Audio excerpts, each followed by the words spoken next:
आपको दिए हैं उसमें पोइट्री की लाइंस दी हैं, जिसके कारण हो सकता है कि आपको थोड़ा सा लेंथी लग रहा है।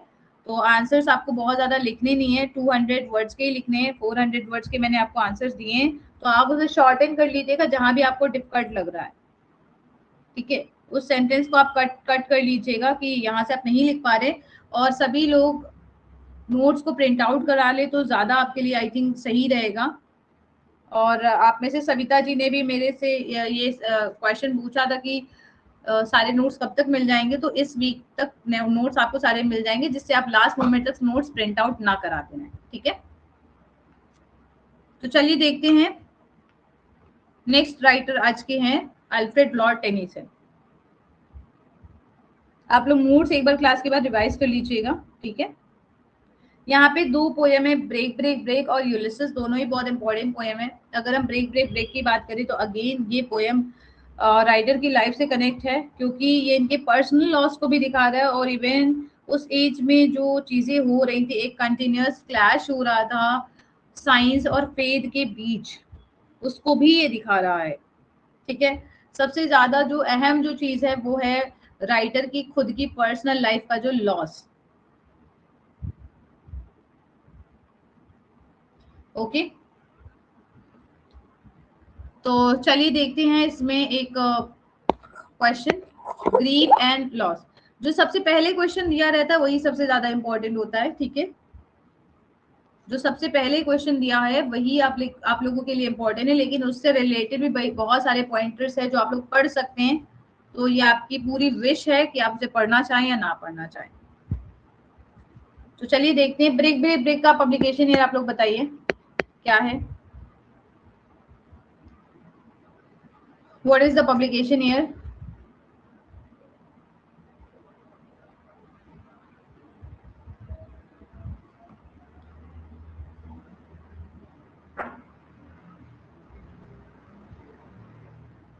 जी राइट, 1842, ठीक है।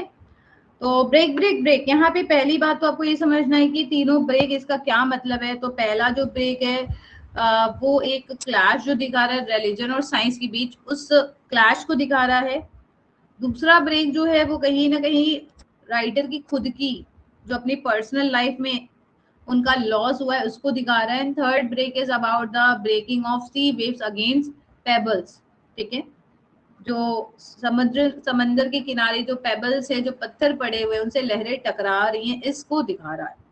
तो ये बहुत इंपॉर्टेंट रिफ्रेन है आपकी पोएम में, और एग्जाम में कई बार एमसीक्यू में पूछा जाता है कि इसका क्या मतलब है। So this poem is a lyric. Lyric आपको पता ही है सब्जेक्टिव पोएम होती है, जिसमें पोएट अपने पर्सनल ग्रीफ को दिखाता है। तो यहाँ पे टेनिसन अपने इररेपरेबल लॉस को दिखा रहे हैं, and he wrote this poem after the death of his close friend Arthur Henry Hallam. यहाँ पे पोएट रेफ्लेक्ट कर रहे हैं अपने उस स्ट्रगल को where he is not able to articulate sorrow, articulate नहीं कर पा रहे, वो अपने सॉरो को एक्सप्रेस नहीं कर पा रहे, and he is not able to handle the emotional emptiness that is left behind after the loss of Arthur Henry Hallam. Okay, यहाँ पे अगर शुरुआत की हम बात करें तो पोएम की शुरुआत ये होती है ब्रेक ब्रेक ब्रेक, जो कि रेफर कर रही है वेव्स को, कोल्ड ग्रे स्टूल्स में ब्रेक कर रहे हैं। और ये जो रेपिटेशन है ये राइटर के ग्रीफ को भी दिखा रहा है। जो राइटर का ग्रीफ है उससे वो उबर नहीं पा रहे हैं। उनके लाइफ में इस लॉस का इतना गहरा असर था कि आपको पता है कि इन्होंने काफी सालों तक कुछ भी नहीं लिखा, ठीक है। And he was writing a great poem on the loss of his friend that was in memoriam. तो ये जो ब्रेक ब्रेक ब्रेक है ये काफी इंपॉर्टेंट है, और ये जो सी का साउंड है ये सिंबलाइज कर रहा है persistence of sorrow and inability of nature to provide any comfort to writer. क्योंकि राइटर यहाँ पे बहुत ज्यादा दुखी है, लेकिन नेचर उन्हें किसी भी तरह का एक सोलिस नहीं दे पा रही है। And when writer was listening the rhythmic motion of the sea waves, he was emotionally very broken at that point of time, ठीक है। यहाँ पे आपने इस पोएम में ये भी देखा कि पोएट इस चीजों पे भी रेफ्लेक्ट करते हैं कि हालांकि मेरे फ्रेंड को गए हुए इतना समय हो गया, लेकिन दुनिया में कोई फर्क नहीं है, हर कोई अपनी जो भी जिंदगी नॉर्मल जिंदगी से जी रहा है, ठीक है। तो यहाँ पे कई सारी इमेजरी है जो आपको याद रखनी है। तो सेंट्रल थीम में देखिए यहाँ पे कंट्रास्ट दिखाया गया है एक्सटर्नल वर्ल्ड और पोएट के इनर स्टेट के बीच में। तो एक्सटर्नल वर्ल्ड जिसमें कोई भी फर्क नहीं है, बाहरी दुनिया वैसे ही चल रही है जैसे नॉर्मल चलती है, लेकिन पोएट जो है वो अंदर से पूरी तरह से बिखर चुके हैं। तो यहाँ पे आपको इमेजरी दिखती है फिशरमैन बॉय की जो कि खेल रहे हैं, सेलर्स लैड वो सिंग कर रहे हैं। दोनों आपको याद रखना है, काफी इंपॉर्टेंट है। ये कंट्रास्ट दिखा रहा है एक्सटर्नल वर्ल्ड और पोएट के खुद की लाइफ का ग्रीफ में। तो फिशरमैन बॉय और सेलर्स लैड ये क्या रिप्रेजेंट कर रहे हैं? Joy, vitality and continuity of life. ये दिखा रहे हैं ये कि कुछ भी आपकी लाइफ में हो जाए, आपके आस पड़ोस की लाइफ में हो जाए, लेकिन लोगों की लाइफ चलती रहती है। ठीक है, राइटर के पर्सनल लॉस से इन लोगों को कोई लेना देना नहीं है, जबकि राइटर अपने पर्सनल लॉस से उबर ही नहीं पा रहे, वो निकल ही नहीं पा रहे।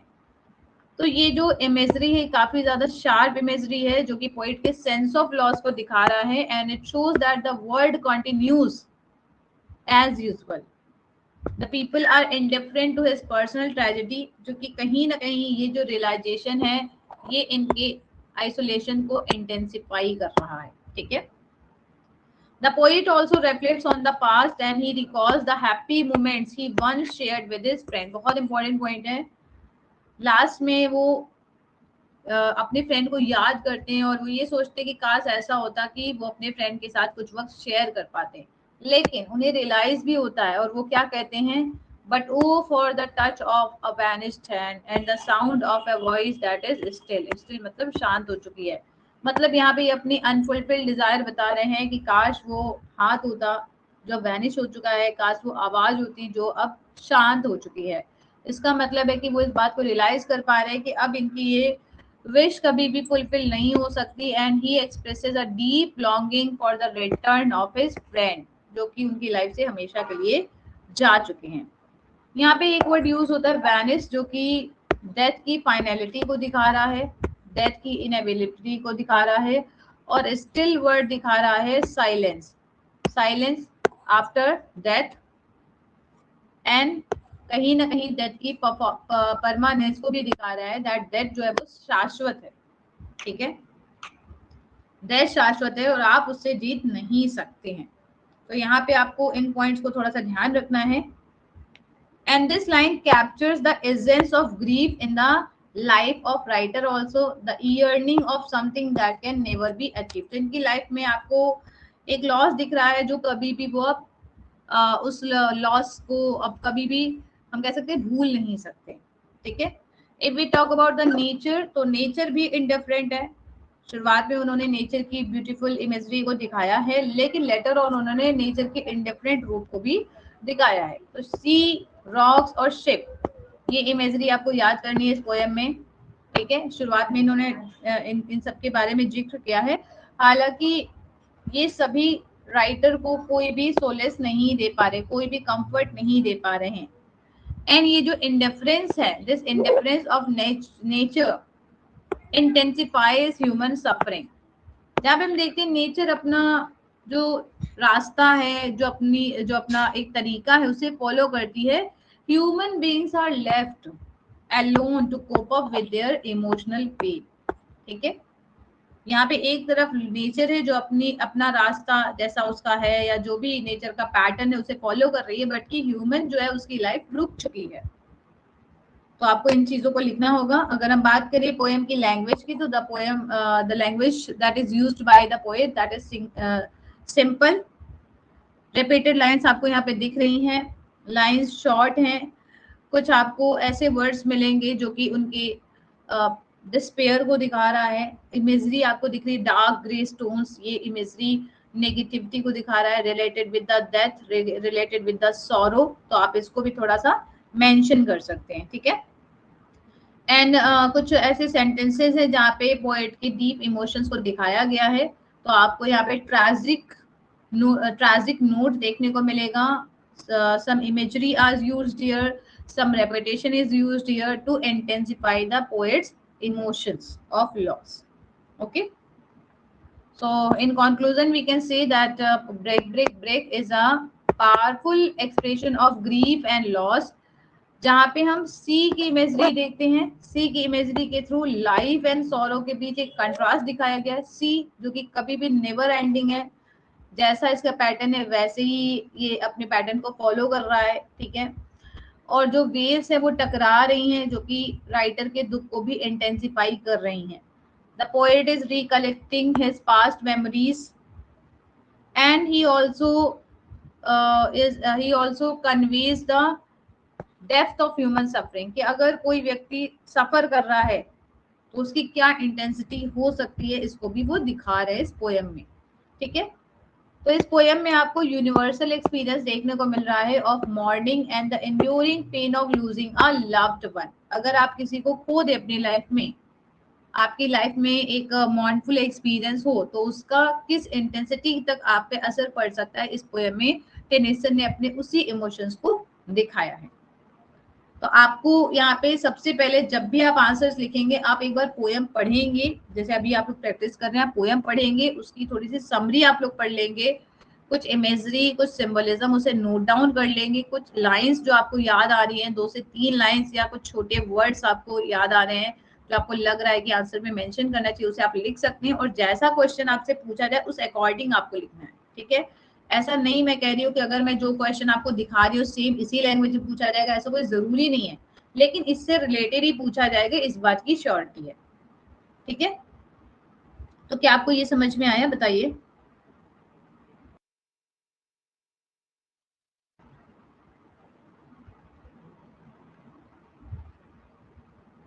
ओके, नेक्स्ट क्वेश्चन देखिए, इमेजरी पे है, सिंबलिज्म पे है, तो इसको आप लोग पढ़िएगा खुद से, और नोट्स आपको पहले ही दे दिए गए हैं, तो मैं ये उम्मीद कर रही हूँ कि आप लोग एक बार रीड करके आ रहे हैं। रही बात क्वेश्चंस की, तो क्वेश्चंस मैंने किसी किसी टॉपिक्स में ज्यादा दिए हैं ताकि आप उसे समझ पाए। अदरवाइज आपको एक क्वेश्चन ऐसा प्रिपेयर करना है, फॉर एग्जांपल अगर बैलेड है कोई वर्क, तो आप बैलेड के पॉइंट ऑफ व्यू से पढ़ें, अगर कोई लिरिक है तो आप लिरिक के पॉइंट ऑफ व्यू से पढ़ें, और उसमें अगर आपको कोई क्वेश्चन सिंबलिज्म से रिलेटेड मिला है तो आप उसको पढ़ लीजिए, ठीक है। तो जिससे आपको लाइंस मिल जाएंगी, इसलिए ये आपकी 2-3 आंसर्स आपके लिए हेल्पफुल हो सकते हैं। या तो देखिए आपको कोई भी आंसर नहीं रहेगा, ये बात आपको भी पता है, एग्जाम तक कोई आंसर्स आपको नहीं याद रहेंगे, आपने जो समझा है वही याद रहेगा, तो प्लीज आप उसको समझने पे ध्यान दें। अगर आप प्रिंट आउट निकाल के अंडरलाइन करके पढ़ सकते हैं, so that will be better. अगर आप नहीं पढ़ सकते तो आप इसको नोट्स को लिखिए, ठीक है, जो भी इंपॉर्टेंट आपको लग रहा है। सिंबलिज्म की हम कुछ की पॉइंट्स पे बात कर लेते हैं। तो सिंबलिज्म, इमेजरी दोनों बहुत इंपॉर्टेंट है। तो यहाँ पे देखिए एक इमेजरी है, that is gold grey stone, ये मैंने आपको बताया। और गोल्ड ग्रे स्टोन एक नेगेटिव इमेजरी दिखा रही है, पोएट की ग्रीफ को दिखा रहा है, पोएट के सोरो को दिखा रहा है, ठीक है। It also suggest lifelessness and emotional numbness that is prevalent in poet's life after loss of his friend। दूसरी इमेजरी मैंने आपको बताई थी, फिशरमैन्स बॉय, सेलर लैड, जो कि दिखा रहे हैं कि कुछ भी लाइफ में हो जाए लेकिन लाइफ तो चलती रहती है, और ये दोनों कहीं ना कहीं यूथ जॉय का सिंबल है, ठीक है। शिफ्ट्स जो है वो दिखा रही हैं कि कुछ भी हो जाए लाइफ में, लेकिन जो जर्नी है, जो पैटर्न ऑफ लाइफ है, वो हमेशा चलता रहता है, ठीक है। लाइफ हमेशा गो ऑन होती रहती है, भले ही एक व्यक्ति अपने लॉस में अटका हुआ है, स्टक हो गया है, लेकिन ऐसा नहीं कि बाकी नेचर जो है वो भी रुक गई है। तो सी जो है वो एक बहुत स्ट्रॉन्ग इमेजरी है, बहुत स्ट्रॉन्ग सिंबल है, जो कि कंटिन्यूटी एंड इंडिफरेंस दोनों को दिखा रहा है, ठीक है।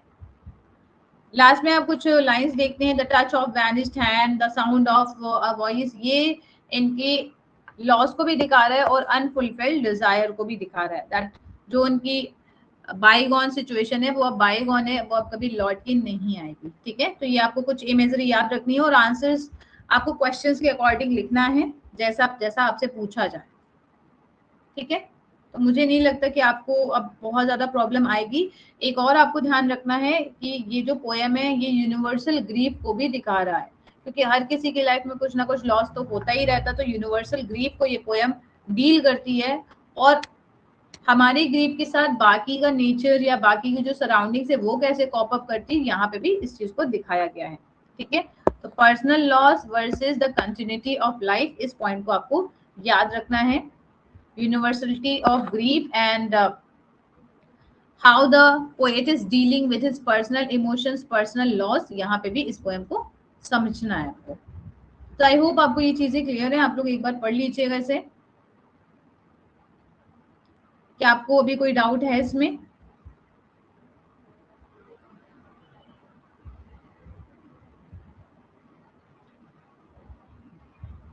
यहाँ पे आपको ये कीवर्ड भी बहुत याद रखना है, longing and the poet's inability to recover the past. कई बार ऐसा होता है कि हमारी लाइफ में बहुत कुछ हो जाता है, हम उससे रिकवर ही नहीं हो पाते, हम आगे ही नहीं बढ़ पाते। जब तक आप उस चीजों को भूल नहीं पाएंगे तब तक आप आगे नहीं बढ़ पाएंगे, और बाकी लोगों की जिंदगी में या बाकी जो लाइफ के पैटर्न है उसमें कोई फर्क नहीं पड़ता है। ठीक है, तो आई होप आपको ये समझ में आया है। क्या हम नेक्स्ट पोएम, आज की जो लास्ट पोएम है यूलिसिस, क्या हम उसे कवर करें?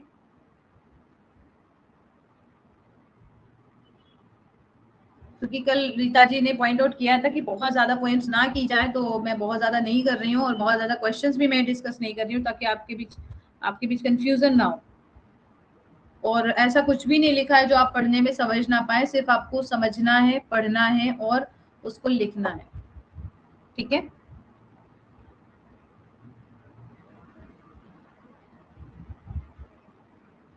तो क्या नेक्स्ट क्वेश्चन डिस्कस करें, बताइए आप लोग।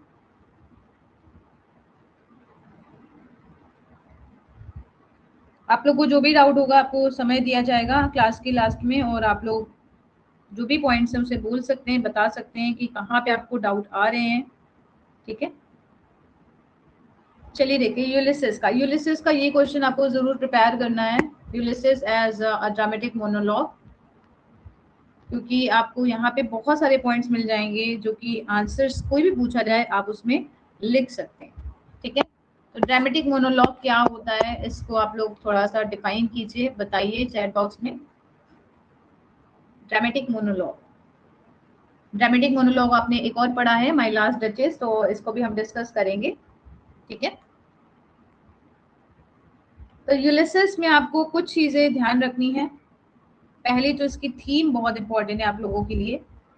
थीम जो है वो नेवर एंडिंग, एक जो जर्नी है नॉलेज की, स्पेशली जो जर्नी है, जिसको विक्टोरियन स्पिरिट का एक हम कह सकते हैं, विक्टोरियन स्पिरिट का एक सिंबलिज्म हम कह सकते हैं, रिप्रेजेंटेशन कह सकते हैं, जिस पोएम में दिखाया गया है। And Ulysses is kind of symbolism जहाँ पे आपको रेनेसा की भी थोड़ी स्पिरिट देखने को मिलती है, क्योंकि रेनेसा में भी नॉलेज को काफी ज्यादा इंपॉर्टेंस दी गई है। ठीक है, यहाँ पे हम देखते हैं कि यूलिसिस एक ऐसे कैरेक्टर है जो काफी ब्रीव है, काफी एम्बिशियस है, और उनकी डिजायर है नॉलेज को, एडवेंचर को फॉलो करने की।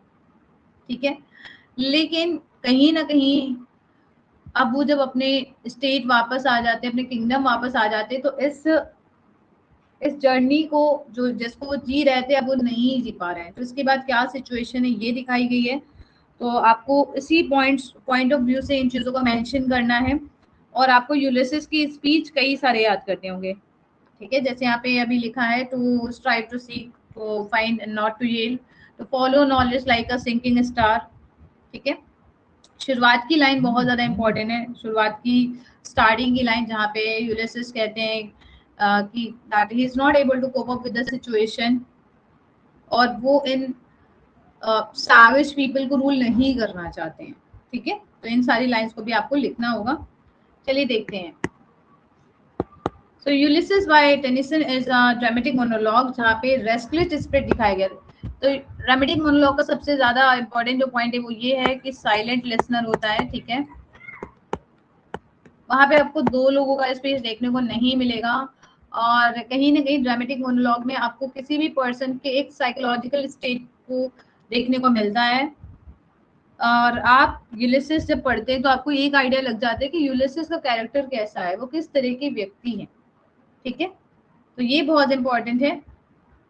ऑडियंस आपको नहीं पता कि कौन है, ऑडियंस को हम बस गेस कर सकते हैं कि उनके जो साथी हैं वही है उनके audience, but it is not clearly written in the poem.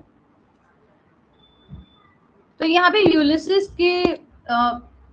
की जो स्पीच है या यूलिसिस का जो स्टेटमेंट है उसके थ्रू राइटर एक्सप्लोर करते हैं theme of heroism, ambition and unquenchable desire for knowledge and adventure. Unquenchable मतलब जिसे बुझाया ना जा सके, मतलब जिसे खत्म किया ना जा सके। ठीक है, इस पोएम का आप स्ट्रक्चर देखते हैं, ड्रामेटिक मोनोलॉग है जहाँ पे यूलिसेस डायरेक्टली बोल रहे हैं, बट हमें नहीं पता कि कौन है listener, and he reveals his thought and character without any external narration. यहाँ पे आपने डायरेक्ट कोई नरेशन नहीं देखा है जहाँ पे कैरेक्टर के बारे में बताया गया, लेकिन यूलिसेस अपने लाइंस, अपने स्पीच के थ्रू बहुत सारे अपने कैरेक्टर्स के पॉइंट्स को एक्सपोज कर रहे हैं।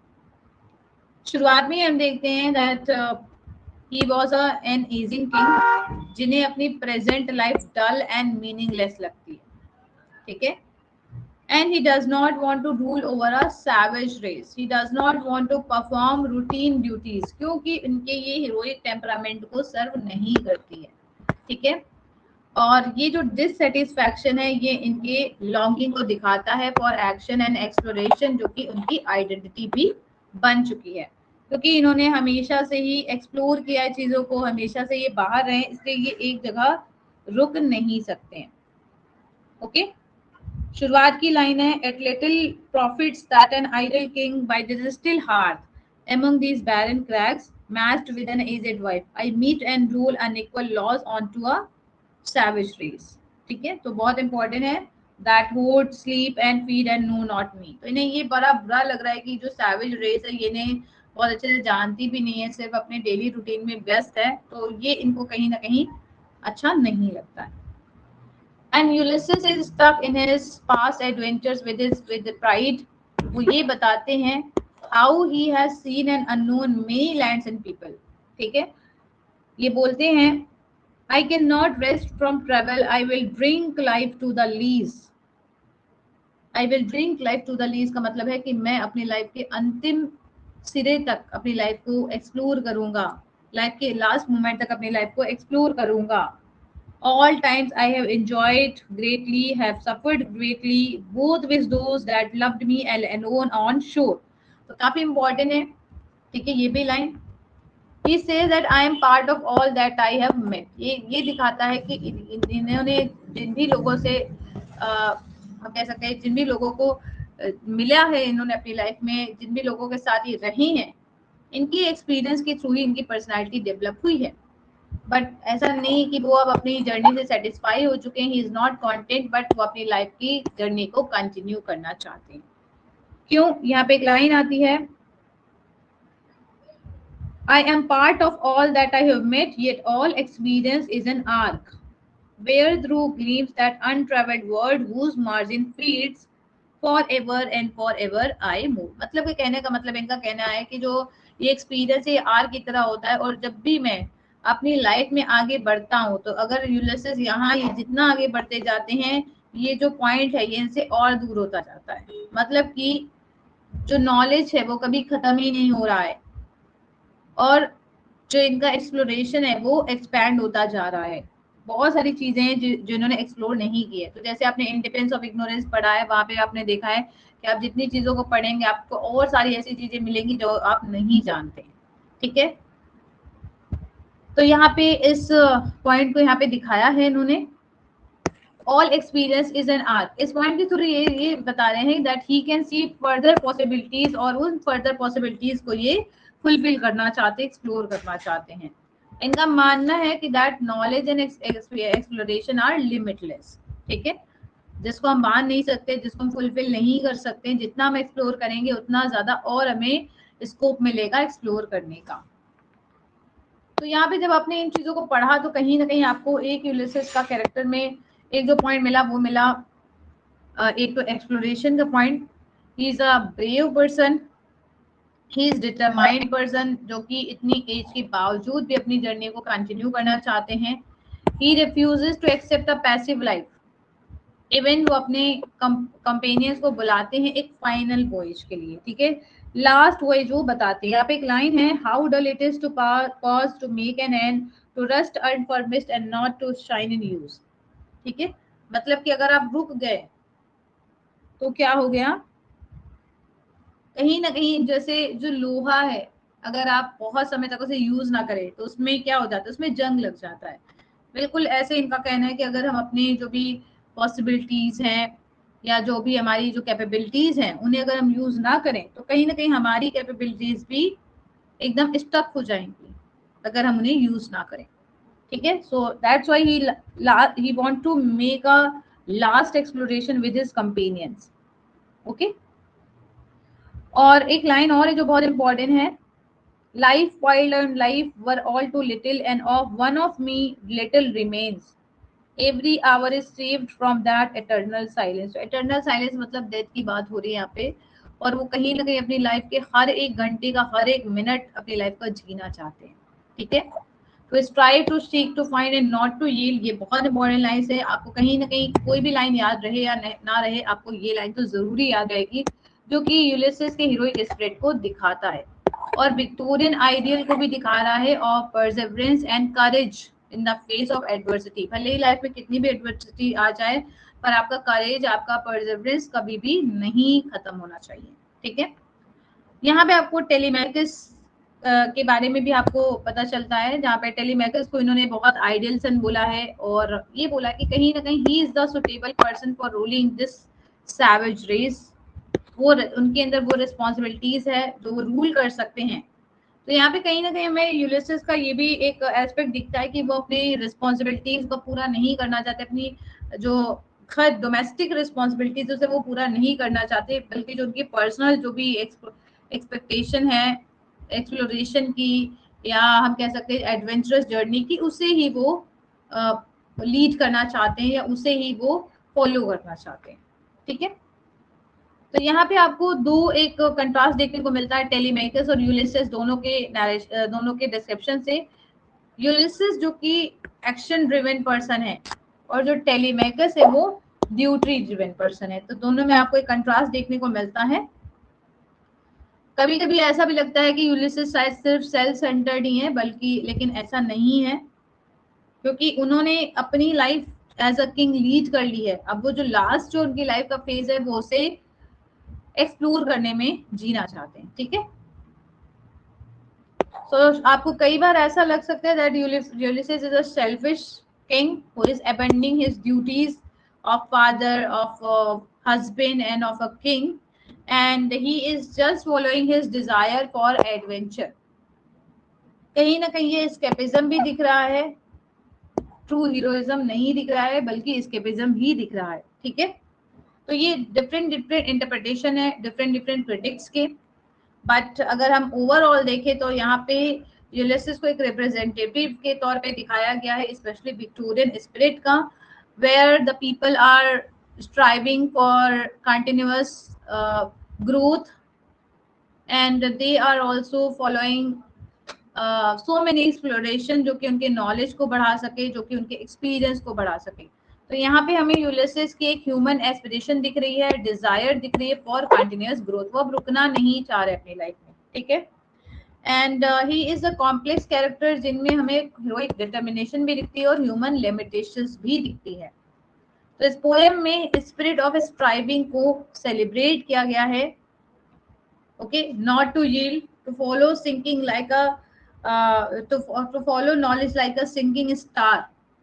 इन सभी लाइंस के माध्यम से कहीं ना कहीं राइटर ने विक्टोरियन स्पिरिट को सेलिब्रेट किया है। तो this is one of the most representative poem of Victorian age, जो कि उस समय के एक्सप्लोरेशन, उस समय के एडवेंचरस जो एटीट्यूड है उसे दिखा रहा है। ठीक है, आई होप आपको ये समझ में आया है, बताइए।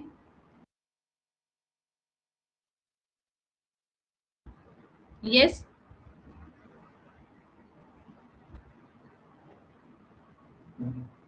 इसमें आप ड्यूटी वर्सेस डिजायर को आप एक बार पढ़िएगा, यहाँ पे आपको टेलीमैकस से रिलेटेड और भी पॉइंट्स मिलेंगे।